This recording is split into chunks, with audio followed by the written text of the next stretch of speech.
The Ajmer sex scandal. ವರ್ಷ 1990.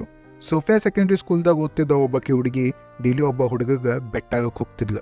ವಯಸ್ಸದಾಗ ಹುಡುಗ ಆಕಿನ್ಕಿಂತ ಭಾಳ ದೊಡ್ಡವನಿದ್ದ. ಆದರೂ ಆ ಹುಡುಗಿ ಆ ಹುಡುಗನ ಜೊತೆ ಭಾಳ ಕಂಫರ್ಟೇಬಲ್ ಆಗಿ ಎಲ್ಲ ಕಡೆ ಅಡ್ಡಾಡ್ತಿದ್ಲು. ಒಂದಿನ ಆ ಹುಡುಗ ಆಕಿ ಫಾರ್ಮರ್ಸ್ ಕರ್ಕೊಂಡು ಹೋದ.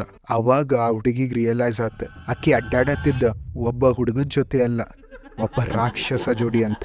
ಫಾರೂಕ್ ಕಿಸ್ಟಿ ತನ್ನ ತಮ್ಮ ನಫೀಸ್ ಕಿಸ್ಟಿ ಜೋಡಿ ಸೇರಿ ಹುಡುಗಿಯಾರಿಗೆ ಟ್ರ್ಯಾಪ್ ಮಾಡಿ ಅವ್ರ ನೆಕೆಡ್ ಫೋಟೋ ತಕೊಂಡು ಅವ್ರಿಗೆ ಬ್ಲ್ಯಾಕ್ ಮೇಲ್ ಮಾಡ್ತಿದ್ರು. ಹಿಂಗ ಅವ್ರ 100ಕ್ಕಿಂತ ಜಾಸ್ತಿ ಹೆಣ್ಮಕ್ಳ ಜೀವನ ಹಾಳು ಮಾಡ್ಯಾರ. ಫಾರೂಕ್ ಅಜ್ಮೇರಿಂದ ರಿಚೆಸ್ಟ್ ಫ್ಯಾಮಿಲಿದಾಗ ಹುಟ್ಟಿದ್ದ.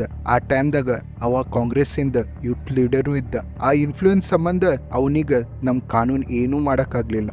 ಅವನ ವಿರುದ್ಧ ಮಾತಾಡಿದ ಜರ್ನಲಿಸ್ಟಿಗೂ ಅವ ಸಾಯಿಸ್ಬಿಟ್ಟಿದ್ದ. ಕೋರ್ಟ್ದಾಗ ತನ್ನ ಮಾನಸಿಕ ಸ್ಥಿತಿ ಸರಿ ಇಲ್ಲ ಅಂತ ಹೇಳಿ ತನ್ನ ಜೀವನ ಅಜ್ಮೇರ್ದಾಗ ಈಗ ಆರಾಮ್ ಕಳೆಯತ್ತಾನ. ಈ ಕೇಸ್ಲಿಂತ್ರ ಗೊತ್ತಾಗ್ತೈತೆ ನೋಡ್ರಿ